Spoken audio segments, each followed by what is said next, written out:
हमारी घोषणा है कि स्कूलों की स्थिति सुधरे। हमारी घोषणा ये है कि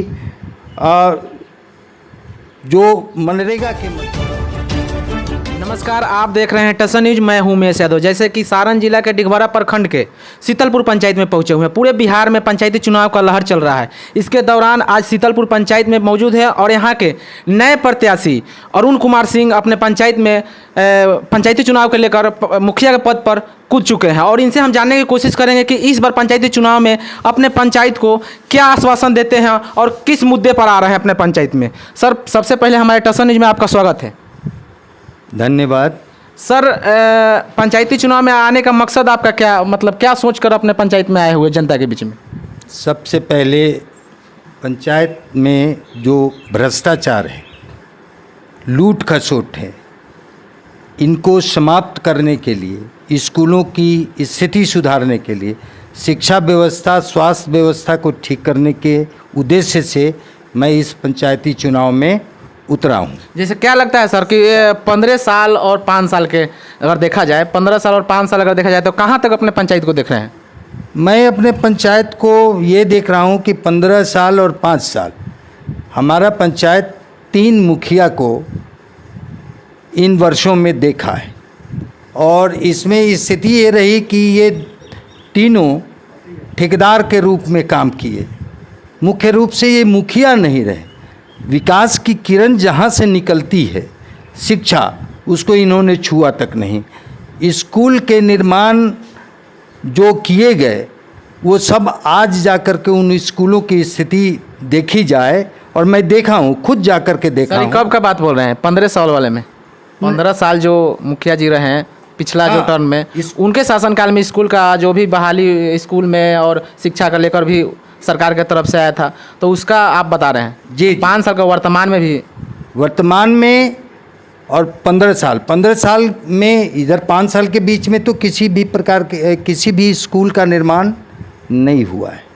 लेकिन उस 15 साल की योजना में 2-3 स्कूल ज़रूर बने हैं तो सब किसी का छत उड़ गया, किसी स्कूल का दीवार ढह गया और ये अभी जाकर के देखने के बाद स्पष्ट पता चलेगा।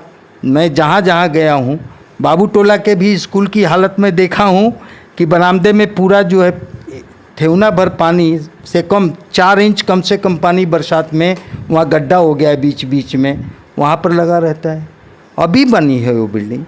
आपको यहाँ चकिया के बगल में दूसरा टोली गांव है, वहाँ पर जो स्कूल बना है उसका छत ही गायब है। जैसे आप मानते हैं ना कि 15 साल या 5 साल में कोई काम नहीं हुआ है? नहीं, इसको काम तो नहीं कहेंगे जो 5 साल में बर्बाद हो जाए। सरकारी योजनाओं की लूट हो गई और आपने बालू पर दीवार और छत खड़ा कर दिया, इसको विकास कैसे कहेंगे? ये तो विनाश है एक तरह का। और इन लोगों ने मुख्य रूप से ठेकेदारी की है। अगर बात किया जो वर्तमान में 7 नीचे के तहत नल जल योजना जो है, तो क्या आपके पंचायत में पूरे कितना टोटल वार्ड है? 13 वार्ड में 13 बोरिंग कराए गए और जल नल योजना को आधी अधूरी लागू किया गया। सवाल ये है कि उसमें भी 25% 30% कटौती करके उन योजनाओं को धरातल पर लाया गया और उसमें भी इतनी बुरी हालत है पाइप की, माने नल की, कि सारा पाइप जहाँ तहाँ से अभी साल भर भी नहीं हुआ। चलिए, आप तो पूरा गिनती करवा दिए कि जो भी काम हुआ सही ढंग से नहीं हुआ, लेकिन आपका सोच क्या है? आपको जनता क्यों चुने? मैं इसलिए आया हूँ उम्मीदवार के रूप में कि मैं पूरी ईमानदारी के साथ मैं जनता की सेवा करूँगा और जो हमारे पंचायत में योजनाएं आएंगी उन योजनाओं को और ईमानदारी के साथ लागू करूंगा एवं एक एक पैसे का हिसाब जनता के समक्ष रखूंगा। आज मुझे नहीं लगता कि इस पंचायत का कोई भी मतदाता या कोई भी वार्डर यह नहीं बता सकता कि 5 साल में उसके पंचायत में कितना पैसा आया, किस मद में आया और कहाँ खर्च किया गया। ये 20 वर्षों का इतिहास है। ये सिर्फ 15 और 5 का नहीं है, ये 20 वर्षों का इतिहास है या वो ओम प्रकाश जी रहे हों, गायत्री देवी रही हों या राजू जी रहे हों, ये लोग कार्य को और कार्य के लिए आए हुए पैसे को इन लोगों ने दबा करके जनता को जानने तक नहीं दिया कि कितना पैसा है। क्या सीतलपुर की पंचायत जनता इस बार जो पंचायती चुनाव होने वाला है, क्या बदलाव के पक्ष में वोट करेगी? बिल्कुल बदलाव के पक्ष में वोट करेगी यहाँ के सीतलपुर की जनता। और मैं सीतलपुर की जनता से वादा यही करूँगा कि जैसे ही मैं जीतता हूँ, प्रथम कार्य ये होगा कि पंचायत के फंड में कितने पैसे हैं, कितने रुपए हैं और कौन कौन योजना आने वाली है या आई हुई है, उसको मैं बोर्ड लगा करके 3-4 चौराहे पर बड़ा सा बोर्ड लगा करके उस पैसे को मैं दिखा दूंगा इस पंचायत की जनता को। आप अपने जनता के लिए तो कुछ सोचे होंगे ना कि हम इस विषय पर काम करेंगे? जी, मैं जनता के लिए शिक्षा पर विशेष कार्य करूंगा। आपका घोषणा? हमारी घोषणा है कि भ्रष्टाचार को मुक्त पंचायत हो, पंचायत में आई हुई राशि की जानकारी प्रत्येक जनता और वार्डर को हो। हमारी घोषणा है कि स्कूलों की स्थिति सुधरे। हमारी घोषणा ये है कि जो मनरेगा के मजदूर हैं उनके पास पासबुक नहीं रहता है। जैसे कि बहुत से ऐसे पंचायत में सुनने को मिलता है कि जो मनरेगा के तहत जो भी काम होता है, मजदूर को, गरीब को जॉब कार्ड दिलवाना रहता है, तो वो जेसीबी से काम होता है, मजदूर द्वारा नहीं होता है। तो क्या आपके पंचायत में ऐसे होता है? बस हूबहू वही है। मेरे पंचायत में भी जेसीबी और अन्य यंत्र से काम कर लिए जाते हैं। और मनरेगा का जो पासबुक है वो किसी भी मजदूर के हाथ में नहीं है, वो सब मुखिया जी लोगों के हाथ में रहता है। अगर जनता आपको अगर आशीर्वाद देती है, इस कुर्सी पर बैठाती है सीतलपुर की जनता, तो आप कैसे इस पर काम कीजिएगा? मैं इस पर काम करूंगा कि जो काम करना चाहेंगे, देखिए 2 तरह के हैं इसमें, एक तो कि जो काम करना नहीं चाहते और एक काम करना चाहते हैं। तो जो काम करना चाहेंगे उन्हें 100 दिन के कार्य की मैं गारंटी दूंगा।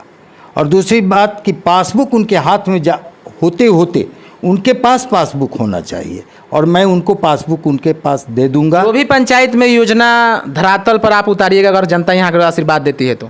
सर, अगर बात किया जाए जनता के दुख सुख में कोई अचानक घटना हो गया या कोई सांस्कृतिक कार्यक्रम, पूजा पाठ का कोई भी हो गया, अगर जनता यहाँ के आपको अगर बुलाती है तो आप कितना उस पर चढ़ भर कर भाग लेते हैं?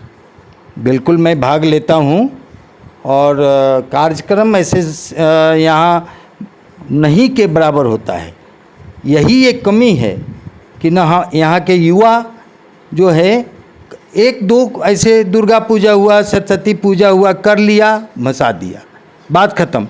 लेकिन शैक्षणिक और शिक्षा पर आधारित कोई कार्यक्रम इस पंचायत में नहीं चलता। जैसे सेमिनार हो, डिबेट हो, सिंपोजियम हो और अच्छी तरह से खेल का आयोजन हो, ये कार्यक्रम इस पंचायत में मैं 20 वर्षों का मेरा अनुभव, मैं शिक्षक होते हुए भी रिटायर हो गया हूँ, अभी सेवानिवृत्त हूँ, मुझे मेरी जानकारी में नहीं है कि कहीं कोई इस तरह का बच्चों को प्रोत्साहित करने के लिए कोई कार्यक्रम का आयोजन किया गया हो। आप इस पर कितना प्रयास कीजिएगा? मैं भरपूर कोशिश करूँगा, चूँकि मैं इसी क्षेत्र से आता हूँ और मैं शिक्षा जगत से जुड़ा रहा हूँ, इसलिए सबसे ज़्यादा दबाव मैं इसी पर दूंगा। सर, अगर युवाओं की अगर बात किया जाए तो युवाओं का रोजगार दिलाना होता है, जो सबसे बड़ा हर एक क्षेत्र, पूरा मतलब क्षेत्र में एक मुद्दा है। तो इस पर युवाओं के लिए आप क्या सोचे हैं?